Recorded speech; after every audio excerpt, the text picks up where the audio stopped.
Halo teman-teman semuanya, di video ini saya mau berbagi tutorial cara membuat server NAS sendiri menggunakan STB bekas IndiHome. Tutorial ini khusus untuk STB tipe HG 600, 80P, dan B860H. Untuk tipe lain, sementara ini belum saya coba. Untuk alat dan bahannya, kalian cukup siapkan STB, card reader, MSDRO, atau flash disk, kabel LAN, dan tentu saja koneksi internet. Kalau semuanya sudah siap, yuk langsung kita mulai proses pembuatannya. Bro, capek aplikasi ribet?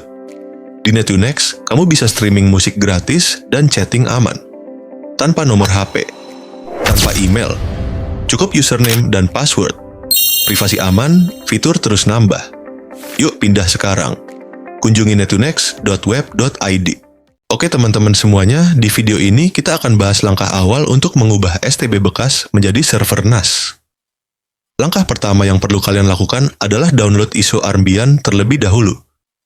Dengan Armbian ini, nantinya kalian bisa membuat banyak hal, mulai dari NAS, hosting N8N, hosting website menggunakan AA-Panel, sampai membuat panel pterodaktil sendiri. Untuk mendownload Armbian versi terbaru, kalian cukup buka Google Chrome, lalu ketik pop-up Armbian download di pencarian. Perlu kalian ketahui juga, CasaOS itu cukup sering memperbarui sistemnya, jadi kalau Armbian yang kalian gunakan gagal menginstal CasaOS, kemungkinan versinya sudah tidak cocok atau belum mengikuti update terbaru. Jadi, pastikan kalian menggunakan Armbian versi paling baru supaya proses instalasi berjalan lancar tanpa kendala. Setelah kalian ketik pop-up Armbian download, kalian klik hasil paling atas. Pastikan juga kalian mendownload Armbian yang support dengan STB yang kalian pakai.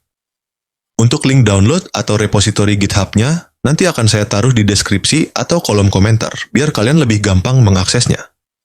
Di halaman ini, kalian sudah bisa mulai memilih Armbian yang ingin digunakan. Supaya lebih mudah melihat versi terbaru yang rilis, di sini saya klik repositori GitHub-nya, lalu masuk ke bagian rilis. Di bagian rilis ini, kalian bisa lihat semua Armbian yang sudah dirilis oleh Ophub, tinggal pilih saja. Sebenarnya semuanya hampir sama, nggak ada perbedaan besar, yang beda cuma versinya saja. Di sini kelihatan ada banyak pilihan, seperti Trixie, Noble, dan lainnya. Nah, di video ini saya pakai Armbian Jammy, karena menurut saya lebih simpel dan lebih mudah dipakai. Armbian Jammy ini berbasis Ubuntu, jadi tampilannya dan pengaturannya lebih ramah. Tapi kalau kalian lebih suka Debian, kalian juga bisa pilih yang Noble. Kalau sudah menentukan mau pakai yang mana, kalian tinggal cari yang kompatibel dengan STB kalian. Dan pastikan juga kalian pakai versi paling terbaru. Di sini saya pakai versi terbaru tahun 2026. Untuk mencarinya biar cepat, kalian bisa tekan Ctrl+F, lalu ketik tipe chipset STB kalian. Di contoh ini, saya ketik S905X. Karena saya pakai STB B860H. Di sini sudah kelihatan kalau versinya paling terbaru. Kalian tinggal download saja, bebas mau pilih yang mana, karena pada dasarnya semuanya hampir sama, beda sedikit di kernelnya saja. Di video ini saya download yang paling atas. Karena ukuran filenya cukup besar, sekitar 1,3 GB, proses downloadnya lumayan lama, jadi bagian ini akan saya skip dulu, biar videonya lebih singkat. Setelah file berhasil di-download, langkah selanjutnya kita ekstrak file RAR-nya untuk mendapatkan file ISO Armbian. Untuk proses ekstrak ini, kalian bisa pakai WinRAR. Di sini saya langsung ekstrak saja. Caranya gampang, kalian klik kanan pada file RAR-nya, lalu pilih Extract with WinRAR atau Extract Here. Kalian juga bisa pakai aplikasi ekstrak lain, sesuai yang biasa kalian gunakan. Kalau sudah, tinggal klik OK, lalu kita tunggu proses ekstraknya. Karena proses ekstrak ini cukup memakan waktu, di bagian ini videonya akan saya percepat sampai proses ekstraknya selesai.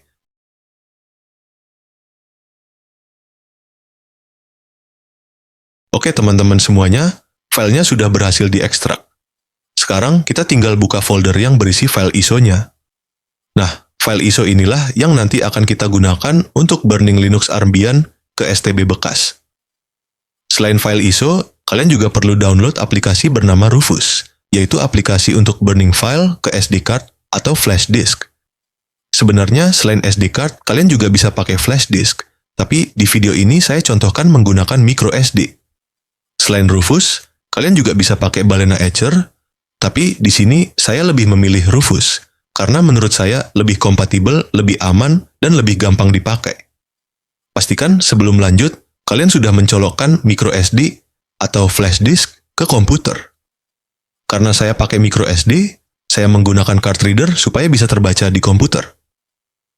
Setelah itu, colokkan ke komputer atau laptop, dan pastikan device-nya benar-benar terbaca. Di sini, micro SD saya terbaca sekitar 29 GB, padahal aslinya sekitar 30 GB, dan itu masih normal. Pastikan juga kalian menggunakan micro SD yang original, bukan yang KW atau abal-abal. Saya sarankan pakai merek seperti Vigen atau Robot, karena relatif lebih jarang produk palsunya. Untuk kapasitas, minimal 8 GB, dan kalau lebih besar tentu lebih bagus. Terakhir, pastikan micro SD dalam kondisi kosong atau sudah diformat, supaya proses burning nanti berjalan lancar. Setelah itu, kalian buka aplikasi Rufus.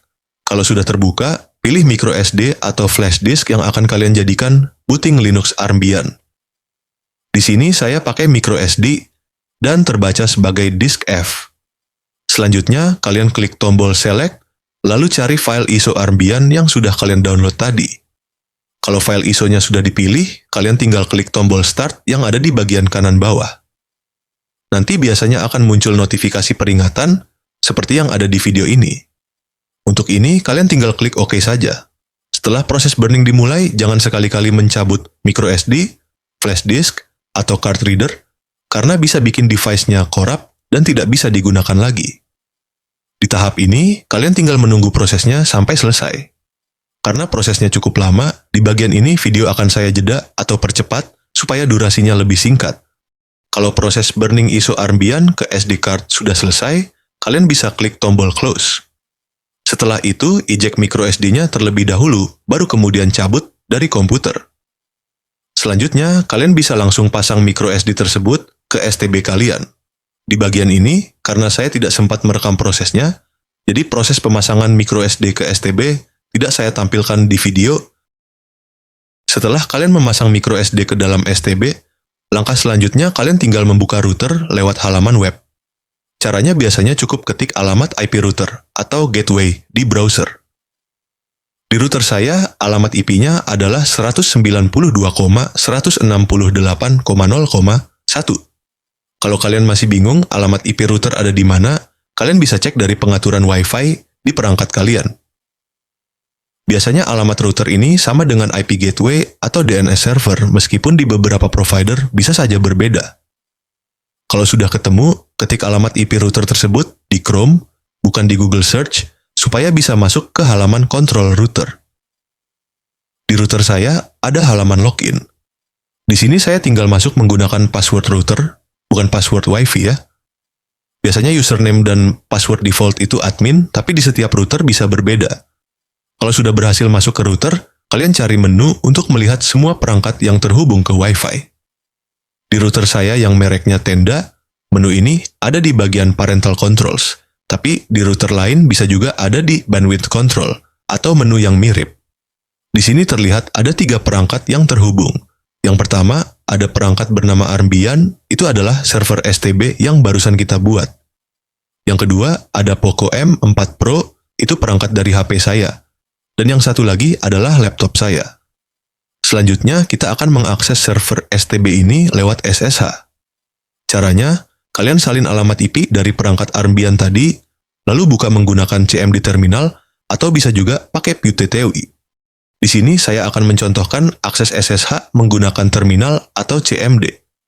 Kalian tinggal buka CMD, lalu ketik perintah SSH root @IP STB kalian, setelah itu tekan Enter. Kalau muncul pertanyaan seperti ini, kalian tinggal ketik yes, lalu tekan Enter lagi. Selanjutnya, kalau diminta password defaultnya adalah 1234. Nah, di sini sudah kelihatan kalau SSH berhasil terbuka, teman-teman. Biasanya setelah itu, kalian akan diminta untuk mengganti password root, dan itu memang wajib. Sekarang saya juga akan mencontohkan kalau pakai aplikasi PuTTY. Langkah pertama, kalian buka aplikasi PuTTY. Di bagian hostname, isi dengan alamat IP STB server Armbian kalian. Untuk port, Biarkan di 22, connection type tetap SSH, tidak perlu mengubah apapun. Kalau sudah, kalian klik tombol open, lalu klik accept.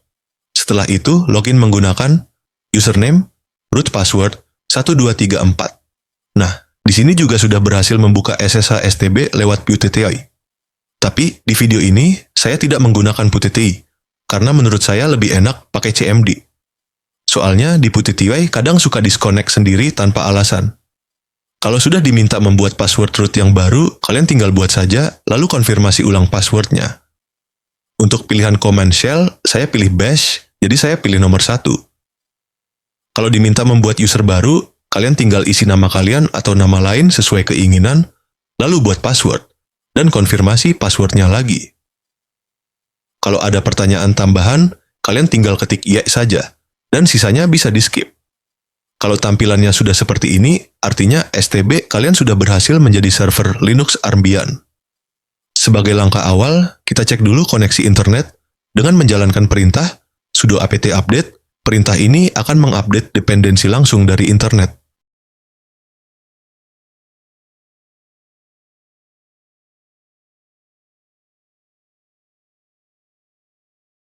Kalau proses update sudah berhasil, langkah selanjutnya kita tinggal menjalankan script auto installer dari KasaOS. Caranya gampang, kalian tinggal buka Google, lalu ketik KasaOS, dan masuk ke website KasaOS yang paling atas. Di halaman tersebut, kalian tinggal salin script auto installer yang sudah disediakan. Setelah itu, tempelkan scriptnya ke CMD atau PuTTY, lalu tekan Enter. Kalau tampilannya sudah seperti ini, artinya script auto installer KasaOS sudah berhasil dijalankan. Sekarang kalian tinggal menunggu proses instalasinya berjalan. Proses ini cukup memakan waktu, jadi di bagian ini videonya akan saya percepat. Nanti saya akan kembali lagi kalau proses install KasaOS sudah selesai.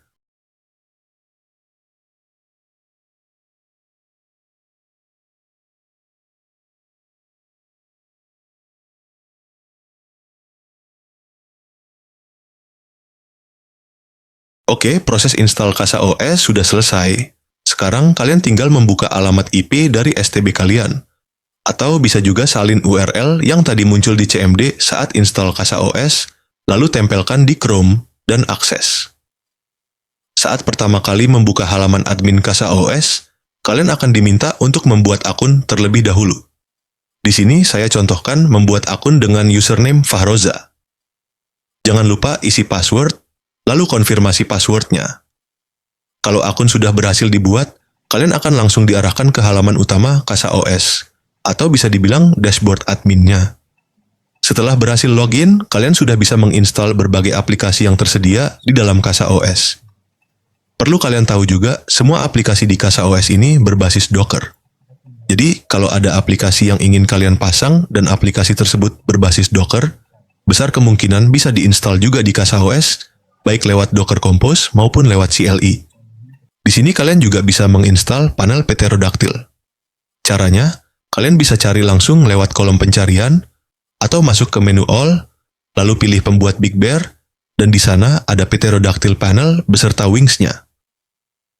Selain Pterodactyl, kalian juga bisa install banyak aplikasi lain seperti Cloudflare Tunnel, N2N, Nextcloud, Image, Uptime Kuma, dan masih banyak lagi. Mungkin sekian dulu video kali ini. Kalau kalian suka dengan konten yang saya buat, jangan lupa klik like, subscribe, dan komen di kolom komentar. Untuk konten selanjutnya, kemungkinan saya akan bahas cara membuat tunnel ke Cloudflare, supaya server bisa diakses dari luar jaringan tanpa harus pakai IP publik. Terima kasih sudah menonton, dan sampai jumpa di video berikutnya, teman-teman semuanya.